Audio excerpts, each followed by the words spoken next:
সামনে যেহেতু জিলহজ মাস, এই জিলহজ মাসের 10 দিনের কিছু আমল একটু বলে দেই। এগুলো নফল, কি নফল বা মুস্তাহাব। যদি করা হয় তাহলে সওয়াব হবে, আর যদি না করা হয় তাহলে কোনো গুনাহ নাই। তবে একটু চেষ্টা করা চাই, যেহেতু এই 10 দিনের মর্যাদা আমার আপনার মালিক আল্লাহ তাআলা দিয়েছেন, সেই জন্য একটু আমল করা চাই। সবাই বলে ইনশাআল্লাহ।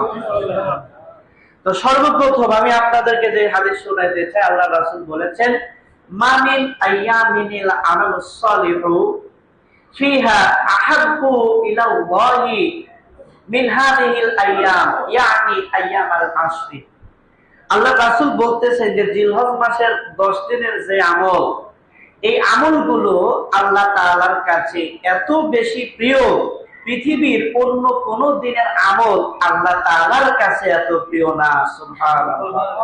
আরো জোরে বলেন সুবহানাল্লাহ। কার কথা বললাম? আল্লাহর রাসূলের কথা। আল্লাহর রাসূল বলতেছেন জিলহজ মাসের 10 দিনের আমলের চেয়ে আল্লাহ তাআলার কাছে প্রিয় আর কোন আমল নাই। তার মানে বোঝা যাচ্ছে যে জিলহজ মাসের 10 দিন কোরবানির দিন পর্যন্ত আল্লাহ তাআলার কাছে অত্যন্ত প্রিয় এবং দামি দিন, যেই দিনের আমলগুলো আল্লাহ তাআলার কাছে কি অত্যন্ত প্রিয়। বুঝতে পারছেন সবাই? তাহলে এই দিনে, এই 10 দিনের ভিতরে 5 ওয়াক্ত নামাজ আছে না? আছে। তাহলে 5 ওয়াক্ত নামাজ আমরা যখন আদায় করব, আমরা যেন পৃথিবীর সর্বশ্রেষ্ঠ 10 দিনে 5 ওয়াক্ত নামাজ আদায় করলাম। সুবহানাল্লাহ। এই 10 দিনে আমার আপনার কাছে কোনো অভাবী মানুষ সাহায্য চাইতে পারে না? তাকে যখন আমরা একটু সাহায্য করব, আমরা যেন পৃথিবীর শ্রেষ্ঠ দিনগুলোর মাঝে আল্লাহর বান্দাদেরকে সাহায্য করলাম। সুবহানাল্লাহ। এই 9 দিনে রোজাও রাখা যায়। সুবহানাল্লাহ। কি রাখা যায়? রোজা রাখা যায়। আল্লাহ রাসূল সম্পর্কে এক সাহাবী বলতেছেন, কানা রাসূলুল্লাহ সাল্লাল্লাহু আলাইহি ওয়াসাল্লাম ইয়াসুমু তিসআতিল হিজ্জা। আল্লাহ রাসূল জিলহজ মাসের 1 তারিখ থেকে 9 তারিখ রোজা রাখতেন। সুবহানাল্লাহ। আল্লাহ রাসূল জিলহজ মাসের 1 তারিখ থেকে 9 তারিখ পর্যন্ত আল্লাহ রাসূল রোজা রাখতেন। তার মানে কি এই 9 দিন রোজা রাখাও যাবে। এই 9 দিনের কোনো একদিন আপনি রোজা রাখলেন মানে পৃথিবীর সর্বশ্রেষ্ঠ দিনগুলোর মাঝে আপনি রোজা রাখলেন। সুবহানাল্লাহ। কি অনেক বড় পাওয়া! পৃথিবীর সর্বশ্রেষ্ঠ দিন আমি আল্লাহর জন্য, আল্লাহকে খুশি করার জন্য আমি রোজা অবস্থায় কাটাইলাম। আল্লাহ রাব্বুল আলামিনের সন্তুষ্টির জন্য আমি নামাজ আদায় করলাম, আমি দান সদকা করলাম, আমি কোরআনে কারীম তেলাওয়াত করলাম পৃথিবীর সর্বশ্রেষ্ঠ 10 দিনের মাঝে। এটা কি অনেক বড় পাওয়া না? জোরে বলেন, বড় পাওয়া কিনা? অন্য কোন দিন সম্পর্কে এরকম বর্ণনা নাই। এরপর আরেকটা কাজ করা যায়। আল্লাহ রাসূল বলেছেন, ফাকসিরু ফিহিন্না মিনাত তাসবিহ ওয়াত তাহমিদ ওয়াত তাকবীর ওয়াত তাহলিল। অর্থাৎ এই যে জিলহজ মাসের 10 দিন, এই 10 দিনের মাঝে ফাকসিরু ফিহিন্না মিনাত তাসবিহ, তোমরা বেশি বেশি সুবহানাল্লাহ বলো। আমরা সবাই একবার বলি সুবহানাল্লাহ। তার মানে জিলহজের 4 দিনের পরের থেকে আমরা বেশি বেশি সুবহানাল্লাহ বললে আমরা যেন পৃথিবীর সর্বশ্রেষ্ঠ দিনগুলোর মাঝে আমরা বেশি বেশি সুবহানাল্লাহ বললাম। আল্লাহু আকবার।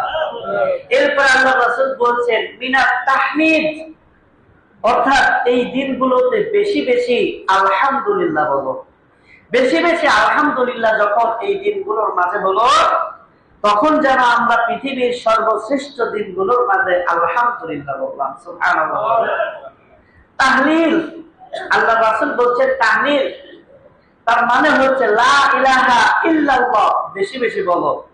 এই দশকে আমরা যখন লা ইলাহা ইল্লাল্লাহ বেশি বেশি বললাম, আমরা পৃথিবীর শ্রেষ্ঠ দিনগুলোর মাঝে আল্লাহর একত্ববাদের সাক্ষ্য দিলাম। সুবহানাল্লাহ। হ্যাঁ, এরপরে কি তাকবীর। আল্লাহ রাসূল বলছেন এই দিনগুলোতে তোমরা বেশি বেশি আল্লাহু আকবার এটা বলো। তার মানে আমরা পৃথিবীর সর্বশ্রেষ্ঠ আল্লাহর প্রিয় দিনগুলোর মাঝে বেশি বেশি আল্লাহর মহানত্ব সাক্ষ্য দিলাম। সুবহানাল্লাহ। অনেক কষ্ট হবে, কষ্ট হবে নাকি? বসে আছেন, একটু সুবহানাল্লাহ পড়তে থাকেন। দাঁড়িয়ে আছেন, কাজ নাই, আলহামদুলিল্লাহ পড়তে থাকেন। বিছানায় শুয়ে আছেন, কাজ নাই, লা ইলাহা ইল্লাল্লাহ এগুলো যেন আমরা বলতে থাকি। অনেক কষ্ট হবে? কোনো কষ্ট হবে না, তাই না? আর নামাজ কিন্তু আবার মনে করিয়েন না যে হুজুর বলছে 10 দিন পড়তে, এই 10 দিনই পড়ি, আর দরকার নাই। বরং এই 10 দিনে একটা প্র্যাকটিস করে পুরা বছরের জন্য প্রস্তুত হয়ে যান। পারবেন না ইনশাআল্লাহ? এরপর আরেকটা আমল আছে, বিশেষভাবে যারা কুরবানি করবে তাদের জন্য। আল্লাহ রাসূল বলছেন, ইদা রাআইতুম হিলালা যিল হিজ্জা ওয়া আরাদা আই আহাদুকুম আইয়ুতাহিয়া ফালিয়ুমসিক আন শা'রিহি ওয়া আযফারিহি। যখন তোমরা জিলহজ মাসের চাঁদ দেখবা, কোন মাস? জোরে বলেন, কোন মাস? জিলহজ মাসের চাঁদ যখন তোমরা দেখবে আর কুরবানি করার নিয়ত করবে। কিসের নিয়ত করবে? কুরবানি করার নিয়ত করবে। আল্লাহ রাসূল বলেছেন, ফালিয়ুমসিক আন শা'রিহি ওয়া আযফারিহি, সে যেন তার চুল এবং নখ আর না কাটে, অর্থাৎ রেখে দেয়।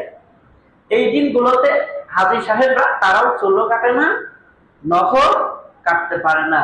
সেটার সাথে সাদৃশ্য মিলে এই আমলটা যারা কোরবানি দেয় তাদের জন্য বিশেষভাবে, যারা কোরবানি দিবে না তারাও এটা করতে পারে, কোনো সমস্যা নাই। ফজিলত কিছু না কিছু অবশ্যই হবে ইনশাআল্লাহ। এগুলোকে আমাদের জন্য কঠিন হবে? তাহলে দান সদকা করা যাইতে পারে সাধ্যমতো, যতটা বেশি পারেন, যত বেশি সম্ভব আল্লাহ তাআলা জিকির করা যাইতে পারে। বিশেষভাবে সুবহানাল্লাহ, আলহামদুলিল্লাহ, আল্লাহু আকবার, লা ইলাহা ইল্লাল্লাহ এগুলো বেশি করা যাইতে পারে।